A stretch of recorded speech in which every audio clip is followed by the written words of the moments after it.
Débora Alfano, ouvinte querida, o governo federal finalmente lançou ontem, a gente falou dele aqui, o programa Voa Brasil. Voa Brasil. O programa foi anunciado umas 10 vezes e ele não saía do papel, até que ele saiu do papel. Então, a partir de agora, o governo federal combinou com as agências, com as empresas aéreas, um programa que vai reservar 3 milhões de passagens aéreas por ano para os aposentados. E aí, nas entrevistas, o ministro dos Portos e Aeroportos, Silvio Costa Filho, disse o seguinte: é o primeiro programa de inclusão social da aviação aérea brasileira. Tem que falar, né? Estamos abrindo a possibilidade de que mais brasileiros possam viajar pelo país, fazer turismo ou reencontrar parentes.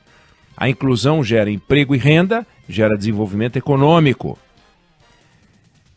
Aí ele disse que é um programa de inclusão. O vice-presidente da República, Geraldo Alckmin, que é ministro do Desenvolvimento, Indústria e Comércio, disse que as empresas têm ociosidade, as pessoas querem viajar, mas não tem dinheiro, então é um ganha-ganha, você consegue lotar mais aviões por um preço de R$200.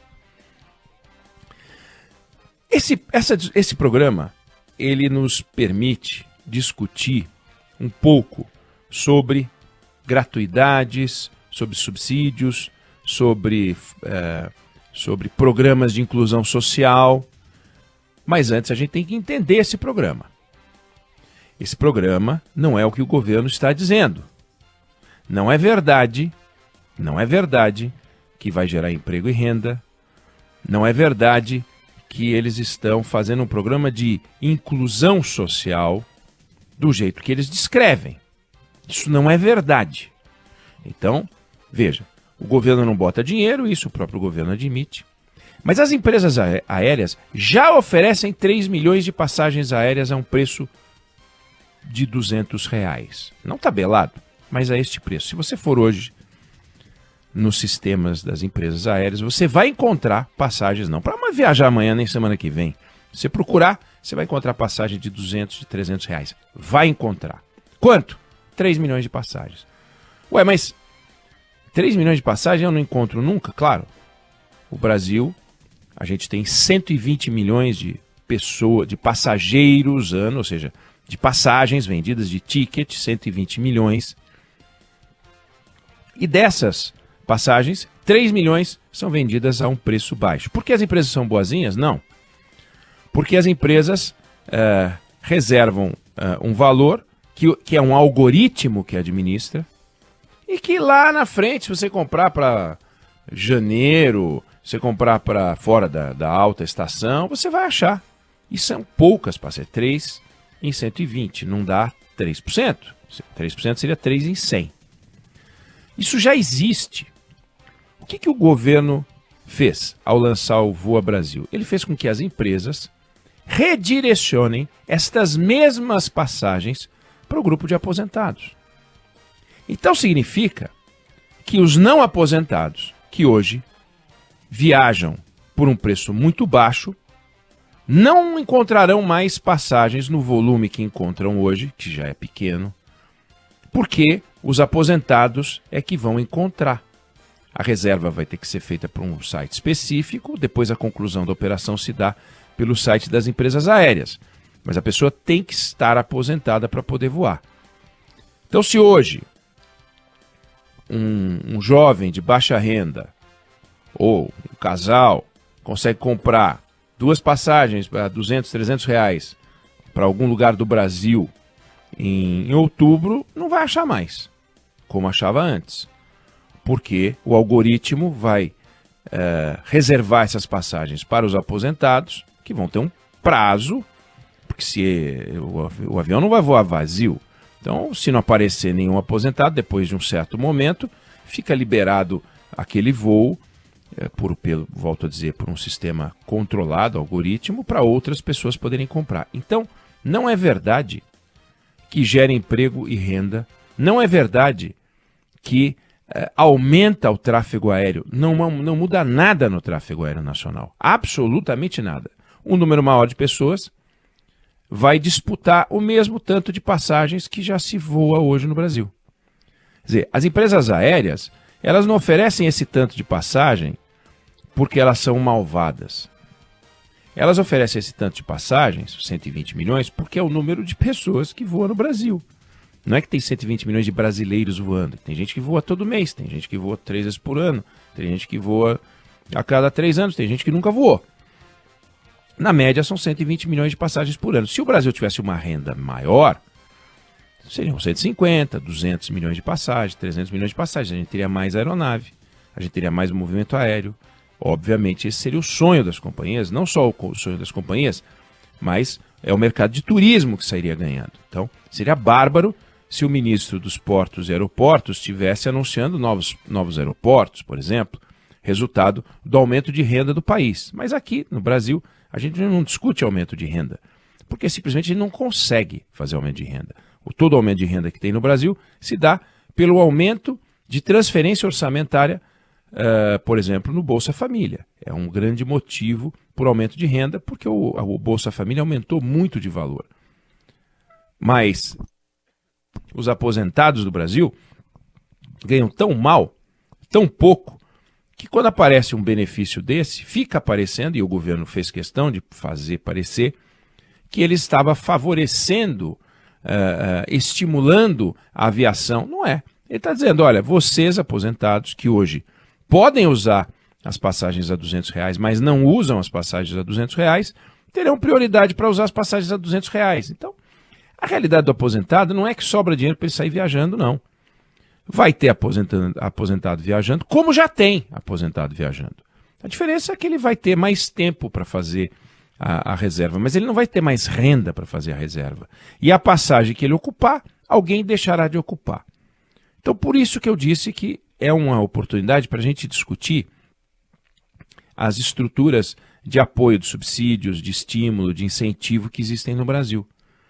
Porque existe um tipo de estímulo, de incentivo, que funciona da seguinte maneira: Bolsa Família. O governo reserva 14, 15 bilhões de reais por mês e entrega a 20 milhões de pessoas, de famílias, né? Esse dinheiro é orçamentário. Está lá, é transparente, é público. A sociedade brasileira entendeu que é assim que deve funcionar. 14 bilhões de reais reservados para apoiar 20 milhões de famílias que não têm renda suficiente. Isso é um programa transparente. Existem outros programas, por exemplo, financiamento às universidades, né? Financiamento às bolsas dos jovens alunos e tal, que não tem dinheiro. Esse é um financiamento. Então o governo reserva um dinheiro, financia e depois o aluno paga. Paga com uma taxa que tem um desconto importante, de forma que tem um dinheiro orçamentário também reservado para isso. Mas existem outros tipos de benefício que é a sociedade pagando para a própria sociedade, em que o Voa Brasil é um exemplo claro. Quem vai financiar? Quem deixará de voar? Quem não vai conseguir voar porque vai disputar as mesmas passagens com os aposentados, que vão ter privilégio. E eu não estou dizendo que está errado, só estou dizendo que não é o que o governo está falando. Não são 3 milhões de passagens a mais. São as mesmas 3 milhões de passagens a preço barato, num universo de 120 milhões de passagens, portanto muito pequeno, e que as pessoas que hoje podem usar já não poderão usar, porque os mais velhos é que vão usar, os aposentados é que vão usar.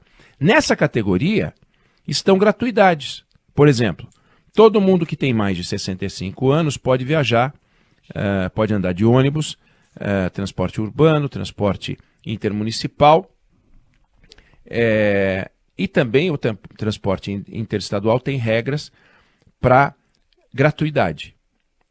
Se existe alguém viajando de graça porque chegou aos 65 anos de idade, ou 60, por exemplo, em São Paulo é 60 anos, o Tarcísio, o governador, assinou 60 anos no metrô e todos os outros, alguém vai pagar essa conta.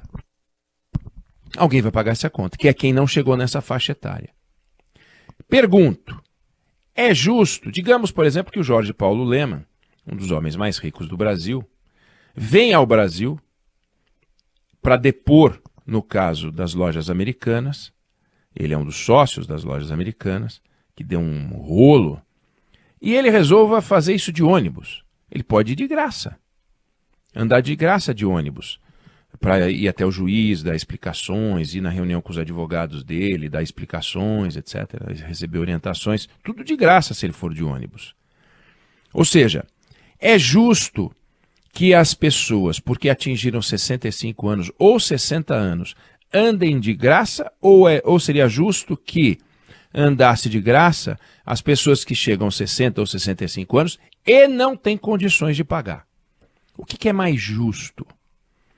A sociedade pode entender que qualquer pessoa que chega aos 60 ou 65 anos tem que ter o mesmo direito, independente de ter renda ou não.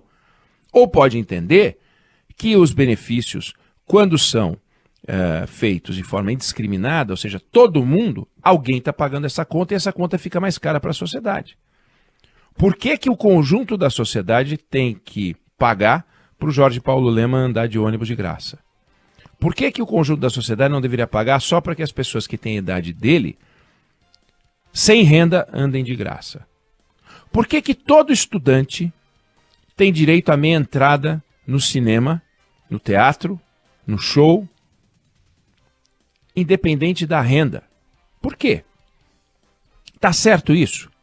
Quer dizer, o jovem rico e o jovem pobre têm o mesmo benefício. Não, eu acho que está certo. Bom, se a gente acha que está certo, a gente deixa. Mas essa discussão deveria ser feita de uma forma um pouco mais intensa. Será que a gente não deveria fazer um corte por renda? Tem uma PEC em discussão hoje, nesse momento, sobre cobrança de mensalidade nas universidades públicas. Você pode ser contra, você pode ser a favor. Eu sou a favor. E acho que toda a universidade pública deveria cobrar a mensalidade de todos os alunos, com exceção daqueles que não podem pagar. Mas os que podem pagar, que vão ter a vida transformada, os que podem pagar, cujas famílias vão ser beneficiadas pela renda que só virá para ele, essas universidades estão sendo financiadas por todos os outros, inclusive os que não podem estudar lá, que não vão estudar lá e que estão estudando na universidade privada e pagando a mensalidade. É justo? Hoje, 40% dos alunos das universidades públicas vêm do ensino privado e 60% da escola pública. Então, o efeito de receita não seria tão espantoso. Mas, do ponto de vista da justiça, pergunto para você, queria te ouvir. 999-592-100. Dá tempo. A gente vai ficar aqui até 1h40. Dá tempo da gente ouvir a tua opinião. Você acha justo que um aluno que é rico, tem renda, estude de graça na universidade pública, tenha um benefício de amanhã ser empregado por um salário alto, que é um benefício que só vai servir para ele, e todas as outras pessoas paguem para que ele estude lá? Então imagina que ele mora numa casa, tem uma empregada doméstica, tem o porteiro do prédio, e a empregada doméstica, a família da empregada doméstica, a família do porteiro do prédio pagam para ele estudar na universidade pública, porque pagam um imposto. Agora, se, digamos, o filho da empregada doméstica, ou a própria empregada doméstica, conforme a realidade dela, estiver estudando na universidade pública, aí tudo bem, ela não pagar, porque não pode. E quem pode pagar metade, paga metade. Quem pode pagar um terço, paga um terço. Quem não pode pagar nada, não paga nada. E eu já discuti aqui e coloquei uma questão importante aqui. Eu tenho uma filha que estudou, se formou médica. Qual é a possibilidade de alguém que hoje trabalha e tem uma renda de 2 salários mínimos ou 1 salário mínimo conseguir ajudar a família a estudar medicina? É impossível. Um estudante de medicina não tem condições de trabalhar, não pode trabalhar. Ele só pode estudar medicina, diferente de alguém que faz um curso noturno. Eu fiz um curso noturno. Eu podia trabalhar de manhã e estudar à noite, mas na medicina é impossível. Então, um aluno que estuda, que entra na universidade pública e não tem renda, ou tem uma renda muito baixa, ele vai ter que eliminar aquela renda para estudar medicina e, portanto, ele vai ter um desestímulo da família, pode ter. Pô, não dá para você